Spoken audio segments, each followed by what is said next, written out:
Poi magari la storia si assegnerà il compito anche di procedere in senso inverso, chissà, non lo sappiamo. And history might one day give others the task of turning back and reverting back. Who knows? Nobody knows. Non siamo in grado di prevedere il futuro. We cannot predict the future. Ma al futuro vogliamo arrivarci con amicizia. History and how it's gone so far, but maybe the full story has not yet been told. Thank Grazie.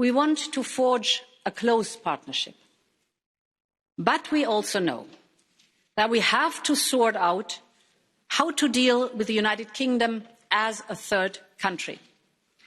When it comes to trade, we are considering a free trade agreement with zero tariffs and zero quotas. This would be unique. No other free trade agreement offers such an access to our single market.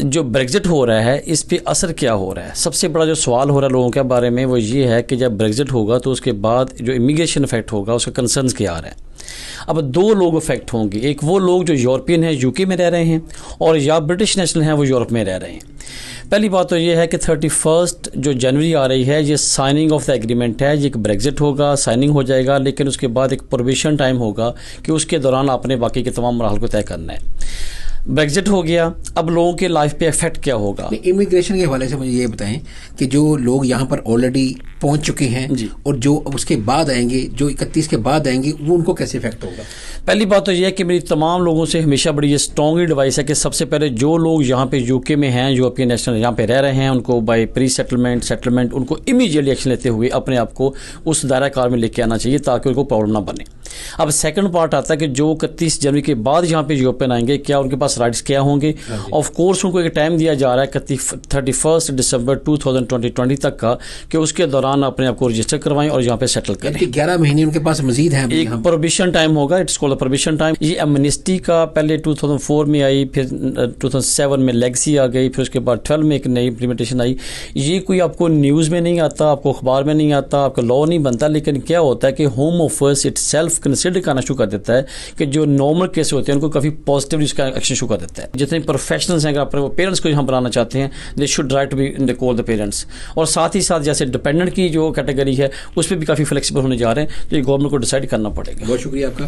House of common میں مقبوضہ کشمیر میں انسانی حقوق کی خلاف ورزیوں اور بھارتی مظالم کے حوالے سے سیمینار کا انعقاد کیا گیا, جس میں اراکین پارلیمنٹ اور انسانی حقوق پر کام کرنے والی اہم شخصیات نے شرکت کی. تفصیلات وسیم کاظمی کی اس رپورٹ میں دیکھیے.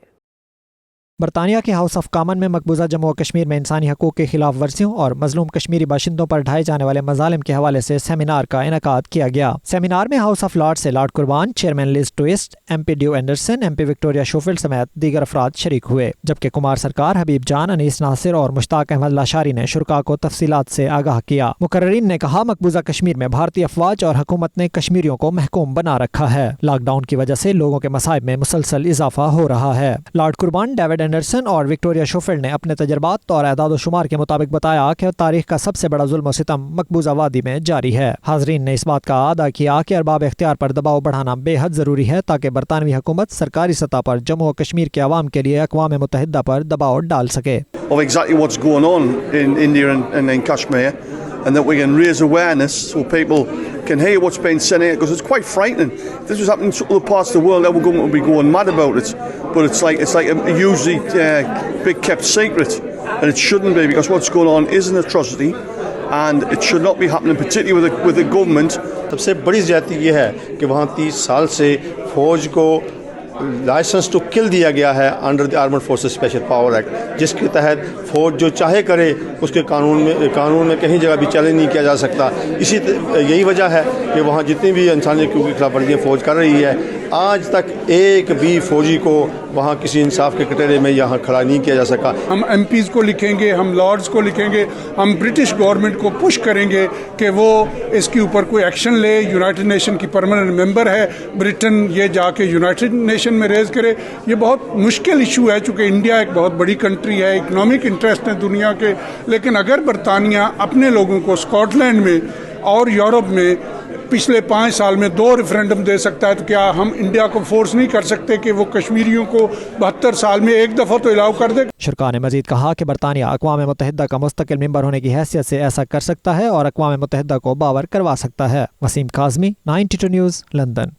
لیڈز ٹیکسی ڈرائیوروں کا مسئلہ التوا کا شکار ہو گیا. لائسنسنگ کمیٹی اور ٹریڈ یونین کے درمیان 3 گھنٹے تک جاری رہنے والی ملاقات بے نتیجہ ختم ہو گئی.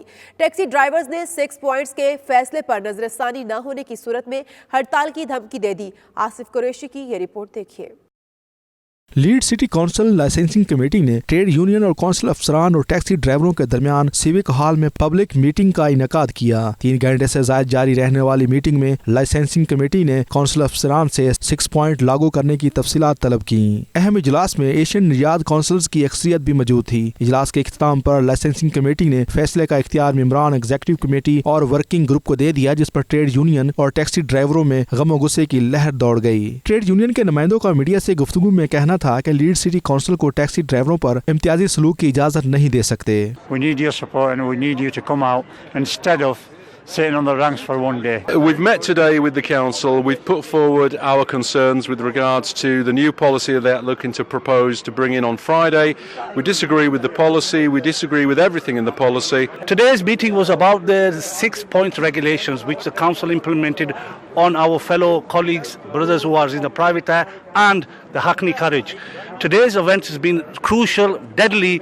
They haven't given us a decision to the point that we as an organisation will be doing some heavy strikes probably over the weekend in the next couple of days.